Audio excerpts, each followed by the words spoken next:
Morning. Morning, Pars. Ayan, kamusta na? Okay lang. Umuulan, no? Buti nga tumigil na eh. Uy, walang pasok mga bata ngayon, no? Wala nga eh.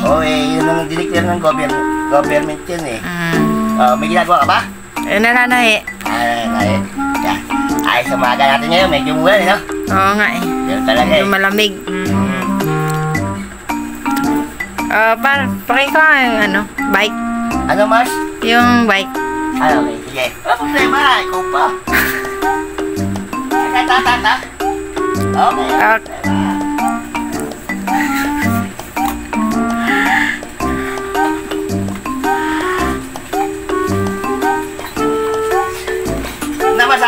Sige, pakilagay na lang dyan. Talaga, hindi ko na talaga napag-utusan mo pa ako, ha?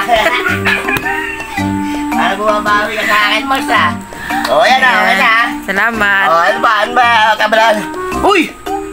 Sarap yan, paborito ko yan, Mars, ha? Ang biscuit na yan. Sige. May kakain pa ba dito? Kunin mo na. Akin na lang. Sige. Ay, sarap talaga na. Gabait talaga na ito yung kumari ko talaga naman, no? Ay, sarap, oh. Sanay na ako eh. Sanay ka na? Hindi ko sarap na, ako naman. Pag pumupunta ka, nakikita mo dyan eh. Sarap talaga. Yan talaga. Sarap talaga pag ano.